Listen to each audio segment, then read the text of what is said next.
Awesome. Thanks very much, James, and great to see you all. I'm really looking forward to spending the next hour or so with you. As James mentioned, I am VP of Product here at Paddle.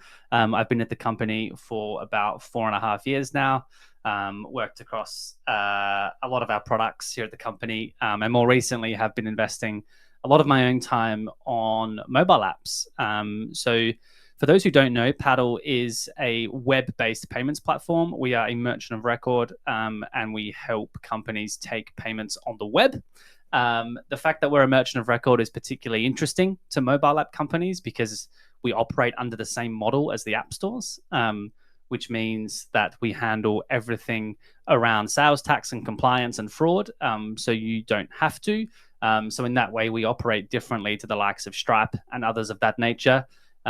Insofar as we act as a reseller or act as the merchant. And for mobile apps who are transitioning over to the web or looking to leverage the web to capture revenue via a multitude of strategies that we'll talk about today, Paddle is a great option. And for that reason, we serve a lot of different mobile apps with their web revenue, thinking about helping them think about and deploying web to app strategies, more recently app to web, after the recent Apple ruling. And that's going to be the focus of what we talk about today. So I've got a few slides to work through over the next 20 minutes or so, just to set the scene a little bit, and help sort of unlock some of the unknowns perhaps around web to app to web, and help you think a little bit more about how you can unlock web revenue and launch a web revenue stream. So as I mentioned before, Paddle is a company that is present in many, many countries and territories all over the world. We power payments for more than 6,000 software companies or digital product companies, ranging from SaaS products through to mobile apps.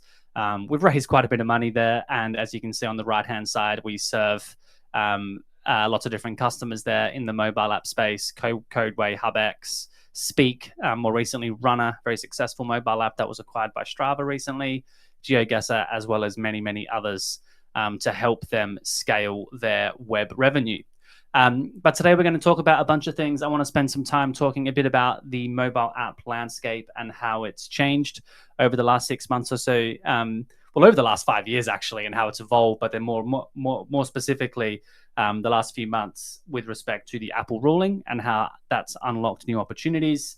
I'm going to talk a little bit about how we're helping mobile apps experiment and launch web revenue channels, some things to look out for, share some data of some early results that we've seen from companies who are starting to try this, and hopefully provide you with a bit of a playbook to help you navigate some of the next steps as a mobile app developer. So as you've all been following the news, I'm sure you have been, the App Store or the app landscape has shifted quite significantly over the last 4 or 5 weeks. And I think the most important thing to say is that whilst the web isn't necessarily new, the playbook has definitely evolved, right? So whilst app to web and web monetization strategies are in the news right now, app developers have actually been monetizing on the web for years, right? So the web itself isn't new, but the way that companies or mobile apps are using the web as an opportunity has definitely evolved. So for a company like Paddle, we've been serving mobile apps with their web traffic for many, many years. This started with what we call sort of cross-platform apps that have both a web and a mobile app component. And these developers naturally started monetizing their apps on the web. And we saw lots of cross-platform development frameworks support the proliferation of these apps. And this over time then sparked this creation of sort of web acquisition or web to app flows, which was much more targeted at mobile only apps. Lots of companies looking to avoid the 30% fee incurred by Apple. And then also when Apple introduced their strict privacy laws in 2021, so SCAN and ATT, many more developers turned to web funnels in order to maintain and hold their acquisition data, which was really interesting. And then, of course, more recently, you'll see that with recent court rulings, which all started from the Epic versus Apple case in 2021, app developers are now free to link out to external web payments from their apps, kicking off the first sort of app to web payment flows. So yes, the web isn't new, but the playbook has evolved over the last sort of number of years, from cross-platform apps that have been around for many, many years through to web to app strategies, which are becoming really, really popular. We know that paid spend through web to app flows is sort of increasing 60 to 70% year on year. And then, of course, more recently with the court case in the US enabling app developers to link directly to web payments. Um, so, in terms of where we're at, apps are very much experimenting quickly with app to web, and I'm talking specifically about app to web here. And many apps are winning, right? So it's not just the giants that are adding app to web flows. So I think lots of companies have been in the media quite a lot lately. You've seen Spotify in the media. You've seen Patreon, Amazon Kindle, others who are very, very quick to move in response to the Apple ruling and launched web payments very, very quickly. But what we've also seen is other apps who are experimenting with this. And we've seen a bunch of medium-sized mobile app companies such as Clay. I think you're seeing that screenshot right now, that animation, which have already added app to web flows in the weeks following that ruling about 6 or 7 weeks ago.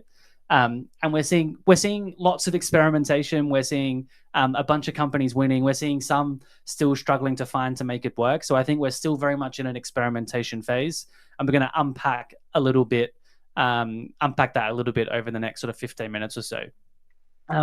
Before we get to that, I think the first question is, why does this really matter? Why are app developers, big apps like Spotify, small apps, rushing to build app to web purchase flows?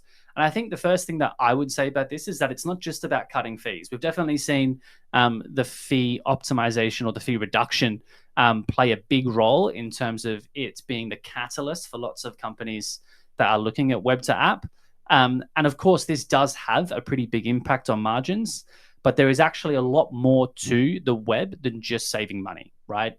And one of the things that has become very obvious is this freedom to experiment with billing models, right? The web as a platform to monetize your customers is unrestricted in terms of the billing and pricing models that you can deploy.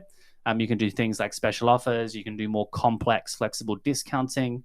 You can do things like bundling multiple products in one subscription, add-on structures, different types of purchase flows that all sort of sit outside the relatively rigid frameworks from a billing perspective that are provided by the app stores. We've also seen improved cash flow for reinvesting in growth. We know that most MORs like Paddle and PSPs like Stripe offer payouts in a matter of days rather than a month or more. And this one, for me at least, has really been quite surprising to see just how many mobile app developers have gone to the web purely to improve their cash flow capabilities and get access to their cash more quickly, which is extremely vital for app companies, small and large.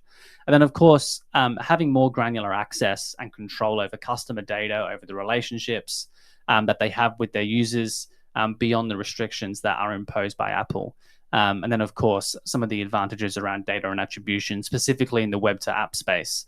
So I think ultimately better economics, more control, faster learning through more rapid iterative experimentation. And I think the message from us is that, yes, the fee reduction is definitely the catalyst.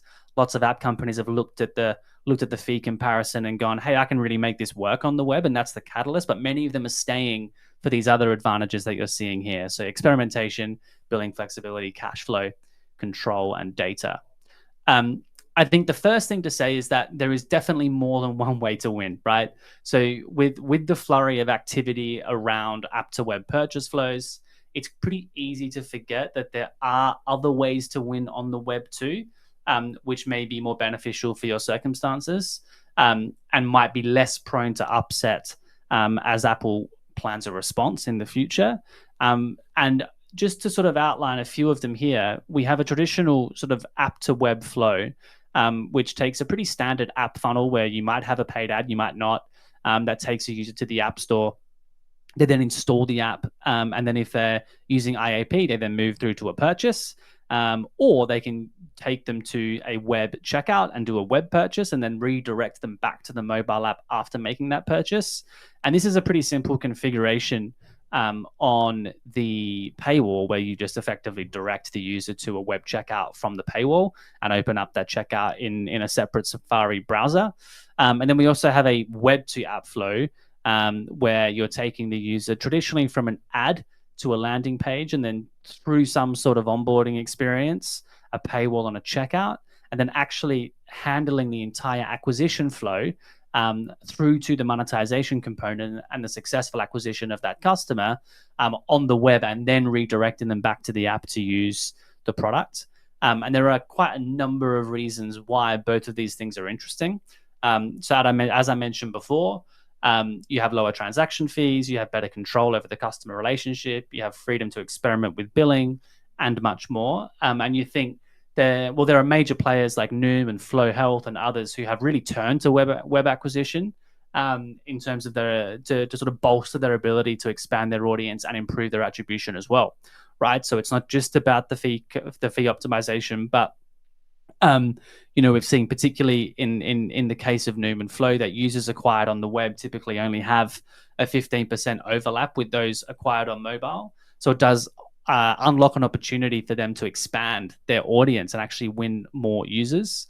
And those web acquisition funnels are not subject to Apple's ATT and scan frameworks. They let you directly track users from paid ads and optimize them more effectively. So that's a web to app reason and why this is really effective. If you look at app to web, there's less stuff, but there's more to set up. So app to web, you have less investment, you break free of Apple's high fees and restrictions on billing models, pricing, offers, external payments, whereas a web to app might require some more investment, but you do get the benefits of app to web, and you get the better attribution and audience expansion that you don't necessarily get in app to web. So these two things aren't necessarily in competition, though. I don't think you should be looking at this and going, I need to do one or the other. Ultimately, these two things complement each other, right? So two different approaches, different pros and cons. Web to app definitely has been something that we've seen take off over the last 18 months and definitely has some advantages around attribution and audience expansion. Whereas app to web, you don't really get those two benefits, but you do get the other benefits around transaction, fee optimization, experimentation, and billing model flexibility. Ultimately, all of this is about growth, right? It's not just about cutting fees. It's all about helping you grow your businesses by using the web as another revenue channel. The other thing that I think is important to make clear that is that web payments are more than a link on a paywall. I think there's been a lot of dialogue out in the market recently about, just simply adding a button on your paywall and linking it to a web checkout. That's probably not going to work every time. It will definitely work for some companies, but I think what we've seen be most successful is companies who look at this more deeply and work out what the best strategy is for them. Noting that there are many different ways to implement app to web to app, a hybrid of the two. They aren't just cookie cutter checkouts, they're more than that. And depending on your needs and constraints, you can do things like you can have a sort of a simple paywall link, a light touch approach. You might be able to target multiple personas with custom content funnels. So you can have multiple funnels that you're running that are targeted at different personas. You can build exclusive web store experiences for high ticket packages for VIPs. This is something that we've seen used a lot in gaming. And then, of course, combine checkouts with wait lists to guarantee revenue on launch. This is a great use of web-based payments as well. So waiting lists is something that we're seeing used a lot. Full web funnels, partial web funnels, lots of different ways for you to deploy a web experience that really generates the best results for yourself. The fourth point that we want to make is that it's too early and probably too soon to benchmark exactly how successful this is going to be. We have seen quite varying levels of success so far in the market with the apps that have been quick to deploy both app to web and web to app. Web to app, given the fact that it's been around for 18 months or so, is definitely something that we feel more comfortable with. But more recently, app to web is something that we're still gathering the data on. And we don't quite yet have enough to benchmark, but we are seeing lots of interesting results. So as you can see here, the results are quite mixed because the sample sizes are quite small and the experiments are quite early, but there have been some positive results. So lots of you will be familiar with Superwall. So Superwall are a mobile paywall builder. Some of the early data that they've seen shows a slight dip in conversion, but overall a 20% increase in net proceeds once you account for the improvement in fees and costs.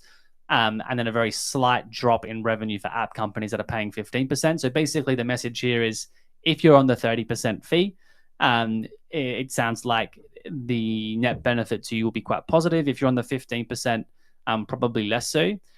Revenue cap on the left haven't quite seen that level of results yet. But again, we then have on the far right Stoic there, who are a Paddle customer, who have only seen a 5% drop in web conversion and then a pretty material increase in net proceeds to the tune of sort of 15% better off at the end of the day. So this is obviously a massive variation, right? You've got minus 33% in web conversion on revenue cap. You've got minus 5% in Stoic that we've seen here at Paddle. And you have every flavor of in between. So ultimately, the message is here is we just don't know yet. And I think that companies are going to have to experiment and work out what works for them. And as this starts to mature, we'll continue to see more improvements here.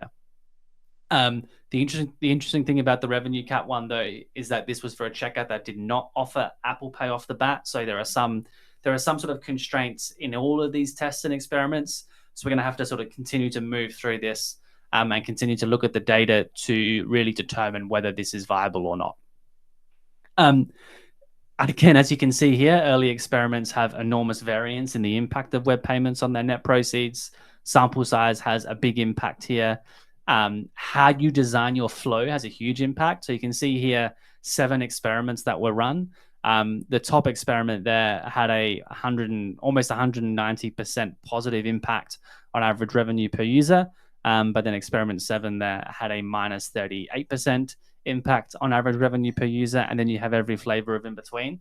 So the variation that we're seeing based on the experiments that app companies are running is quite significant. And so we're going to have to continue to look at the data and work with all of you and mobile app developers to really identify and work out what the best experience is for you to make sure that the results are positive.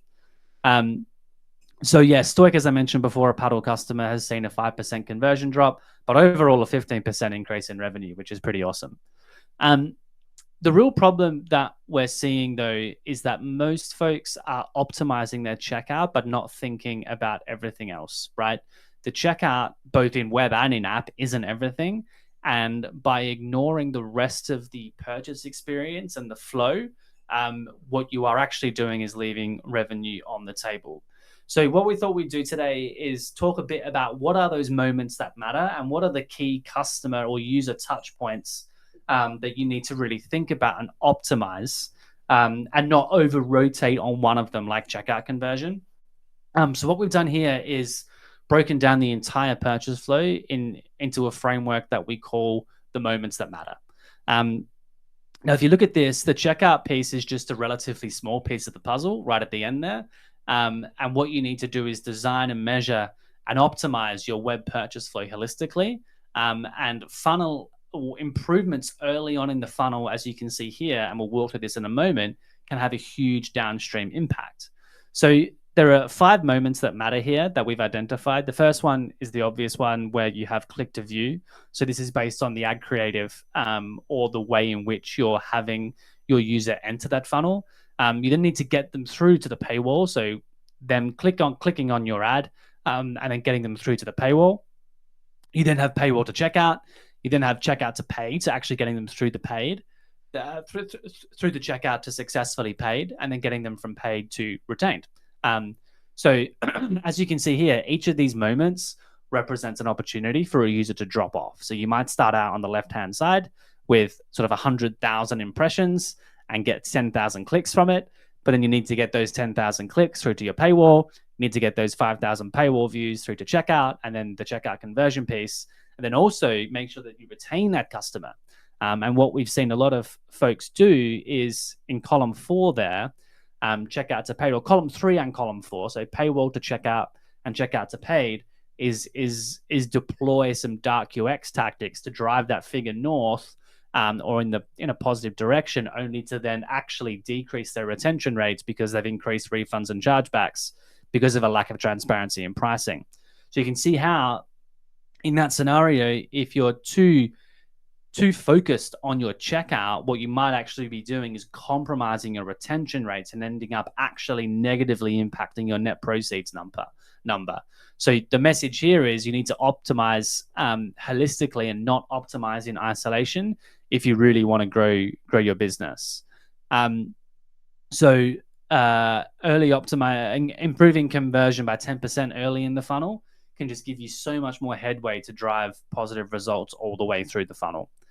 Um, all right. So if we looked at this in a bit more detail, how do you win against each of these moments that matter?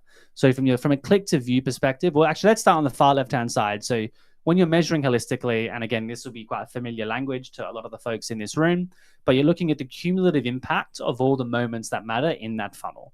So you think about your return on ad spend, your LTV, your CAC, and roll all of that up to really understand what the proper return or the actual real return is to your company.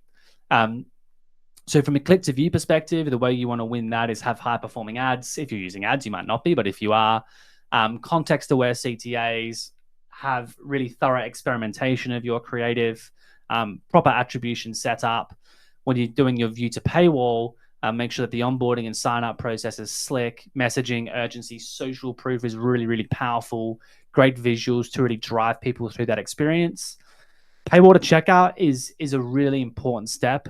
We really encourage apps to deploy dynamic and clear pricing. Pricing transparency is so important because, as I mentioned before, if you're not transparent about pricing up front, it will bite you on renewal because what you will do is you will get an increase in refunds and chargebacks, and that is not good for your business. It also means that your Trustpilot reviews will go down and word will get out. So we do not recommend anyone deploy any dark UX misleading tactics to drive up their conversion number. It's not just about maximizing revenue at conversion. It's also about thinking holistically, right? And making sure that you aren't doing that at the expense of your retention metrics. We have lots of good examples of sort of good and bad paywalls.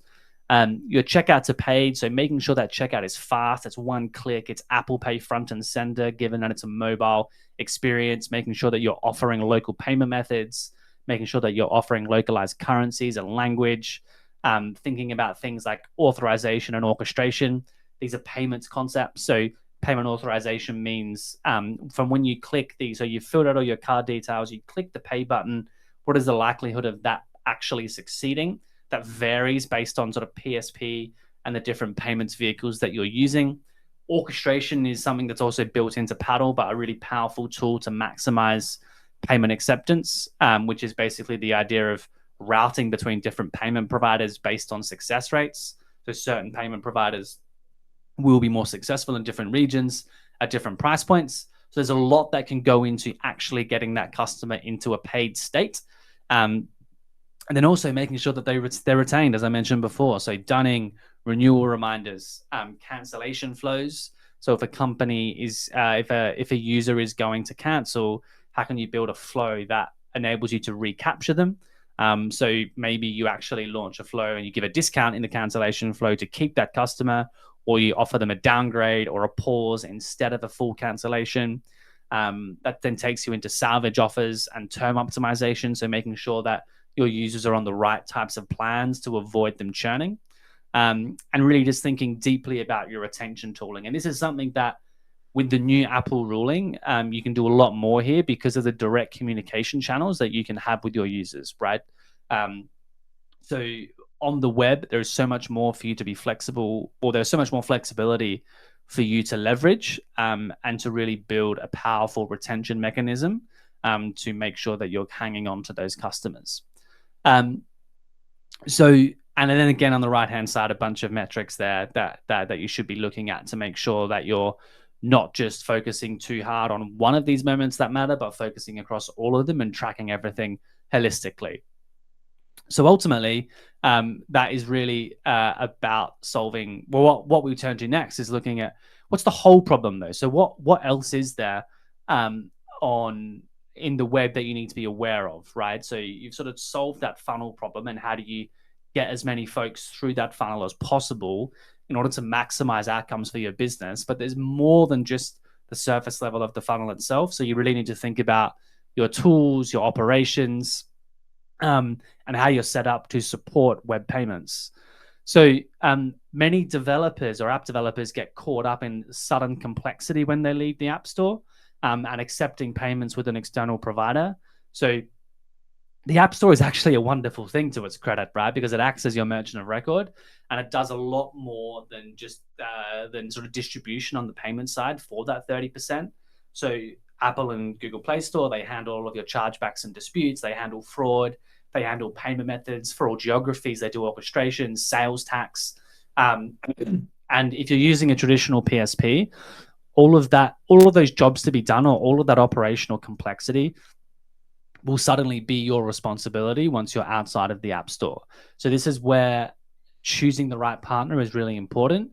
And Paddle, as a merchant of record on the far left, on the left-hand side there, very much sort of takes the same value prop as the App Stores by rolling all of that stuff up on the right and offering it in one all-in-one product, versus having to stitch together a lot of that capability that you see there on the right. So I think, for us, we really believe that for app developers who are looking at the web, taking a merchant of record and using a merchant of record on the web is the best way to be successful and to not burden yourself with additional overhead and operational complexity, so you can focus on building your product and optimizing your funnel. So ultimately, designing your web payment flow shouldn't just be a copy paste of your IAP flow either. I think web purchases are typically unfamiliar, and you're probably going to face some skepticism and resistance because of that. So it's really important to lean into trust, to lean into familiar design, offer transparent and clear pricing, and improve your long-term LTV by doing so. Offer those mobile native payment options like Apple and Google Pay. Even though you're on the web, you can still provide those payment methods. They will really help drive conversions. And then also, the best teams experiment everything everywhere, right? So super important to run A/B tests for all of those moments that matter. Run A/B tests on price points, on discounts, on the wording of your call to action, on the design of your checkout, on how you're thinking about retention, and then compare the impact of those tests on holistic measures, right? Like return on ad spend, CAC, LTV. Good consumer apps are running lots and lots of experiments at any given time. They're tweaking and testing everything possible, and seeing a lot of success with it. And just to highlight one of our customers that is doing this really successfully, they are an early implementer of a web acquisition and purchase flow. They've seen incredible success with sort of higher trial start rates, conversion rates, and retention. And just one of the many, many wins in their journey and recent acquisition by Strava. And that is Runner there, who are a big and very successful Paddle customer. That's all I had today in terms of the content, but I'm very happy to now take some questions. James, did you want to facilitate the questions, or shall I? I've been looking at my screen to share, so I haven't been following the chat, but I can take a look through now. Well, I think we've got, if anyone's got any questions, you can leave them in there. We've got a couple in here. I mean, one early question I think has been sort of partially answered is about the sort of regulatory stuff and the Apple Epic, and does this just apply in the US, or this? And I think someone in the chat said, well, yeah, it's just in the US. It is just in the US for now, but I will just add something to that. So yes, the current ruling stipulates that this applies to users in the US. So if you're a British company and you have users in the US who are interacting with the US App Store, you can still make the most of this recent ruling and deploy an app to web flow as per the recent changes to the rules. So it does apply to any company that is serving US-based consumers. In Europe, we are expecting to hear on Thursday Apple's response to the recent order from the, I don't know the correct language, but the European Union basically came out and said that Apple needed to comply with the DMA, and that they weren't currently complying with the DMA, which is the Digital Markets Act, and they have until Thursday, the 26th of June, to do so. So the FT actually just broke some news yesterday to suggest that Apple were working very closely with the European Union to come up with a new set of guidelines. So what we do expect to see later this week is an update to the EU as well, and some changes in how Apple is going to approach that. So yeah, right now US only, but we do expect that to change relatively quickly. Great. And there's a question from Roman. He's specifically asking about e-commerce apps. How does this apply there, if at all? Yeah. Yeah, it's a good question. I don't think it applies as much, to be honest. I think most of the app to web, the early adopters of app to web and also web to app have been sort of subscription based consumer digital products as opposed to e-commerce apps. Given that the fee reduction just isn't there for e-commerce apps where they're not subject to app store fees. There are some other benefits to it that I mentioned earlier, which doesn't sort of revolve around fee reduction that might be interesting to e-commerce apps. But we are definitely seeing more activity in this space from sort of traditional digital product consumer apps that are operating on a subscription basis, even more so, and also one off as well. Got it. Okay. And in terms of the organization, who typically owns this? Is it the growth team when you're interacting with clients? Is it the product team, or is this a real issue because it crosses across a lot of these areas? It's a great question. It's typically the growth team, typically growth marketers, and I think a lot of the tooling that's out there now is really targeted at the growth marketing persona and sort of reducing the barrier to entry or the barrier to experimentation. Something that we really want to do is help growth marketers experiment and test both web to app and app to web without having to require too much development resource. There are already paywall builders and funnel builders out there that enable a growth marketer to do this in a relatively low code or no code manner, which I think is going to increase the rate of experimentation. Yeah, it is a cross-functional project in nature, I think, because you probably do need to get buy-in from a few folks around the organization. But based on what we're seeing, it's primarily growth marketing that is driving the initiative. We got a question here from DT. I'm not sure what that stands for, but thanks for the question, DT. App to web. Can you advise on measurement experiences? Typically, if I'm using an MMP via an SDK, is it possible to track back to installs? Oh, good question. I don't actually know the answer to that question. I'm not an expert on that space specifically. I think with app to web, it's more difficult because you're acquiring the user through the app flow as opposed to on the web. So whatever attribution you have set up there, I think you need to use that.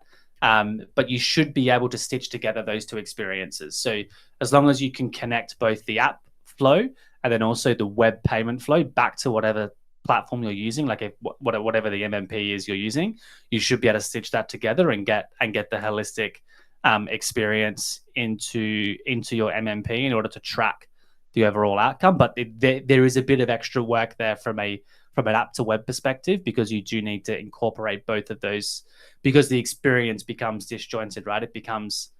It consists now of both an in-app as well as a web-based experience. So you need to make sure that that's set up on the MMP side. In terms of the mechanics of how you actually do that, I can't comment at this point in time, but it does add a little bit of overhead there for sure. That's a very good point, actually. The MMPs, I guess, need to adapt to this and start, you integrating with likes of yourselves or, and this is probably quite new, but it's probably a question for DT as well to go back to AppsFlyer or whoever it is they're working with to ask them. Yeah, we've started having some conversations with some of those companies already, so that is something we're working on and thinking about, but not quite there yet. Great, good question, DT. Okay, and in terms of getting this going, what's the ideal team and resources you need to make this happen? I mean, you mentioned that there's quite a lot of optimization across these moments that matter. There's a bit of tooling. We just mentioned one of those things could be around analytics and attribution. What level of resource, even, or budget, or team structure do you need to make this work? I I think it definitely varies. I think for most folks, you probably need someone in a growth role, like in a growth marketing role, or even in a growth product management role. It should really be the driving seat around sort of orchestrating all the jobs to be done to get this in place. So making sure that you're tracking those moments that matter, making sure you're setting up your success metrics, and then you also probably need a little bit of technical resource just to make sure that your paywall or your web to app flow is stitched together in the right way, and that all of your sort of payment experiences are working in the way that you desire. And then I think there are varying levels that you can invest in it, right? So you could put more and more people on this and experiment to a really high degree.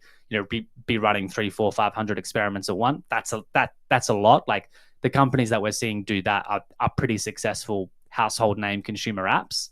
But lots of companies are experimenting at a much lower scale and just seeing how they go, right? So they might be experimenting with a few different funnels, or maybe experimenting with a couple of different paywall designs, looking at different ways to implement the checkout, and just trying to work out what works. So I do think you can scale your investment. I don't think this is something that requires a ton of investment just to get through the gate. I think the barrier to entry is relatively low. So even small apps we're seeing do this pretty quickly. A growth marketer paired with an engineer can sort of get this up and running within a few days, to be honest. But if you do really want to scale, especially the experimentation side of it, and really go deep at it, you probably need to put a bit of resource into it. I think the great thing about this though is that you can just start testing and then build that business case and then present that back internally to get more resource over time. So I would advise you just to get going.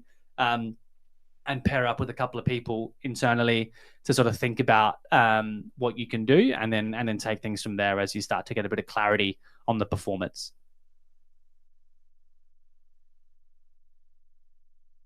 I think you muted, James. Sorry, still doing this after so many years. The Jake Henderson is asking, is there any prospect of being able to use third-party MORs, payment providers such as Paddle, within apps rather than having to direct the customer to the web, which adds friction, which is something you pointed out. Yeah. Yeah, so right now you do have to direct them to the web. We don't yet have, we're not yet in a world where you can use Paddle inside of the app experience. So in effect, the court ruling said that Apple had to allow app developers to link away to web-based payments, but currently you're not able to power the in-app purchase, or you can't power a native payment experience with the likes of Paddle or a PSP like Stripe. So yes, it does add a little bit of friction, and that's typically why you do see a slight reduction in conversion, but then an increase sort of in LTV and retention and other metrics. So yeah, I do think there's a world in which that does happen in the future, but right now it's not. It's not possible, and we have had confirmation from Apple that you do indeed need to go all the way out into a separate Safari browser and can't even do it in a web view. But like some of the implementations that we've seen already are quite slick, right? I think consumers are more and more used to, or becoming more used to, like interoperability between mobile apps. So I think open banking has driven this a lot. So you can be in one app, and then if you want to pay for something, it'll take you to your banking app, and you confirm in your banking app, and it'll take you back to that app that you were on before. So the experience of navigating between two apps is a lot better than what it used to be.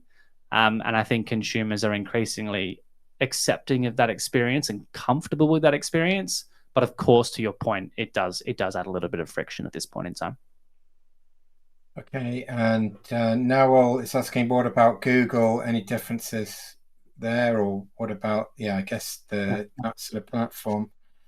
Yeah, that is a good question. So, based on what we know, we don't currently qualify to do this with the Play Store, because the Play Store stipulates that the developer needs to be the merchant. So the merchant of record model doesn't work.